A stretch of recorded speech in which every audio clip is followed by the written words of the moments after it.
shot. I'll never understand, but Bucks beat the Saints 20-10.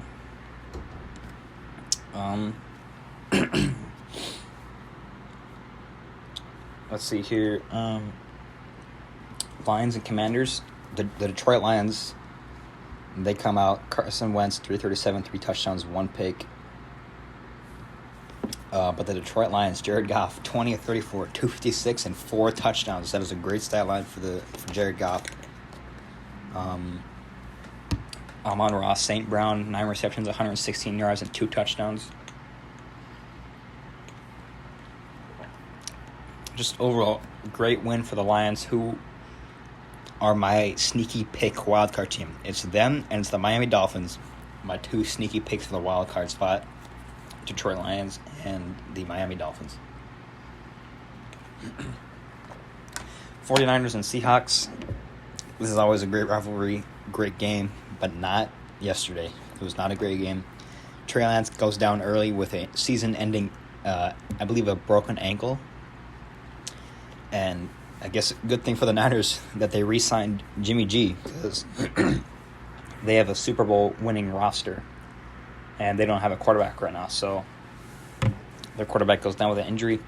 So Geno Smith is going to, or not Geno Smith, Jimmy G is going to lead that team from now until next season. But just a blowout. Niners get it done. Jimmy G, 13 to 21, 154 yards and a touchdown. And reminder, he hasn't played with the team 4 months. He's been, I guess you could say, on the trading block. He was wondering if he's going to get cut, re-signed, what was going to happen. So he hasn't played with the team in months, and he comes out and just slings it. Does a great job. He also has a rushing touchdown. Brandon Ayuk, 5 for 63. And if you're the Niners, I guess put all your money on Jimmy G that he can take you somewhere special, because Trey Lance is out and he's not coming back till next year. So, Falcons and Rams.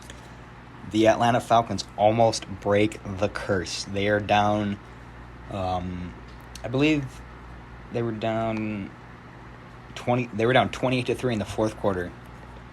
Cooper Kupp fumbles the ball, gives them a shot, and Marcus Mariota throws an interception when he did not need to. He did not need to go for it all. He does anyways, and he loses the game for the Atlanta Falcons.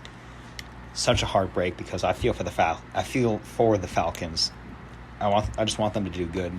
They're one of those teams where no matter what they're doing, it always seems to just go downhill every single time, and I feel sorry for Falcons fans. But Matthew Stafford, 27 for 36, 272, 3 touchdowns, and 2 interceptions. And Darrell Henderson, 10 carries, 47 yards, and 1 touchdown. Cam Akers, 15 for 44. Fantasy owners, I really don't know what to say. Cam Akers is not doing well. They say it's because he's not hustling or something. He's not giving enough effort or something like that. That's why they're not playing him as much. So I would bench Cam Akers until he proves that he can do something special in the run game. Cooper Kupp, I'd start him all the time, 100% of the time. 11 receptions, 108 yards, and 2 touchdowns. Great job. But the Falcons almost pull off one of the greatest comebacks ever, down 28-3 in the fourth quarter. Cardinals Raiders. This is another amazing game. Cardinals again down 20 points in the third quarter. And Kyler Murray leads them to victory. I mean, Kyler Murray, 31 for 49, 277, a touchdown and an interception. He also has a rushing touchdown. Zach Ertz, 8 for 75. And the Raiders, Derek Carr, again, amazing, 25 of 39, 252 yards and 2 touchdowns. Josh Jacobs, 19 carries for 69 yards. Devontae Adams, 2 receptions. So the Cardinals did keep him under the radar. He only had 2 receptions for 12 yards and a touchdown. But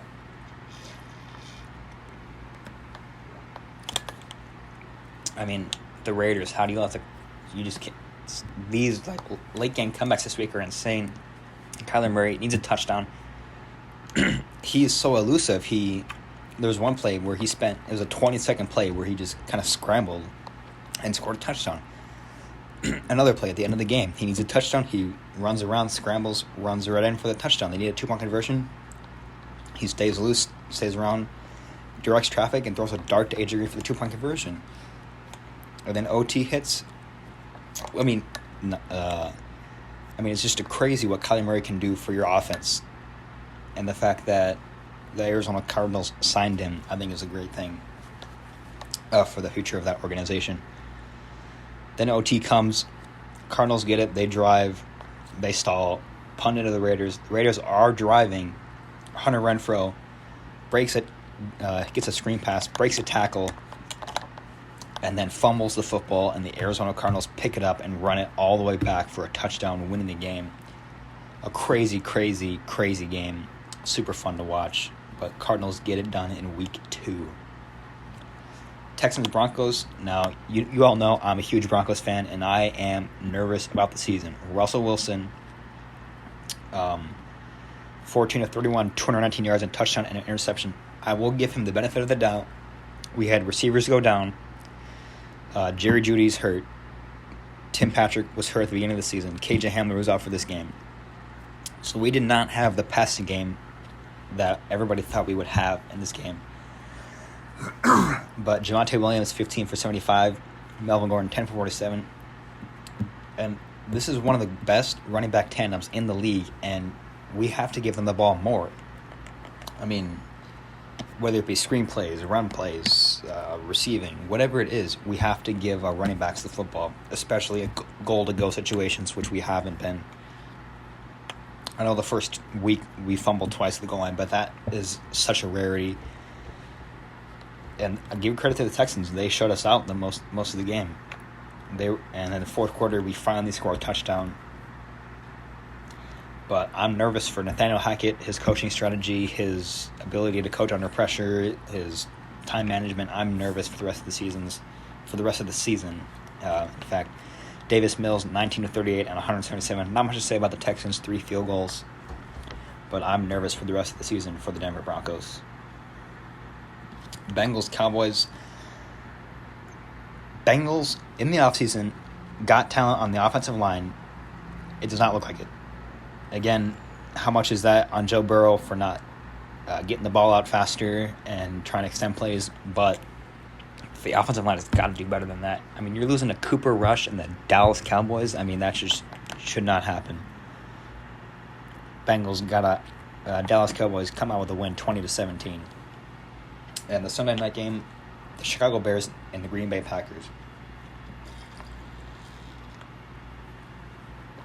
Justin Fields, 7 of 11, 70 yards, and an interception. He did not look good throwing the ball at all. Most of their efforts came in the running game. David Montgomery, 15 carries for 122 yards. The only touchdown the Bears had was a Justin Fields rushing touchdown. He goes 8 for 20 yards. Aaron Rodgers still owns the Packers even without any receivers. But always a fun matchup between the Bears and the Packers. Aaron Rodgers goes 19 of 25, 234 yards and 2 touchdowns. Aaron Jones had an incredible game. 15 carries, 132 yards and 1 touchdown. Sammy Watkins was the leading receiver with 93 yards, 3 receptions. But the Packers defense looked incredible throughout. Basically, from the second quarter on, they looked great. Packers do most of their work in the second quarter. But Aaron Rodgers still owns the Packers. And so that sets us up for tonight's games between the Vikings and the Eagles, or the Titans and the Bills, which is the 6:15 game, and the Vikings and the Eagles at 7:30 Eastern Time. Again, my picks, I'm taking the Bills and I'm taking the Vikings. If you're on YouTube, please subscribe, please like the video, please comment and share. If you're on Spotify, I would appreciate a 5-star rating, or any rating for that matter, and a share. So thanks for watching. Stay tuned for on Wednesday when I give my Week 3 predictions. Take care.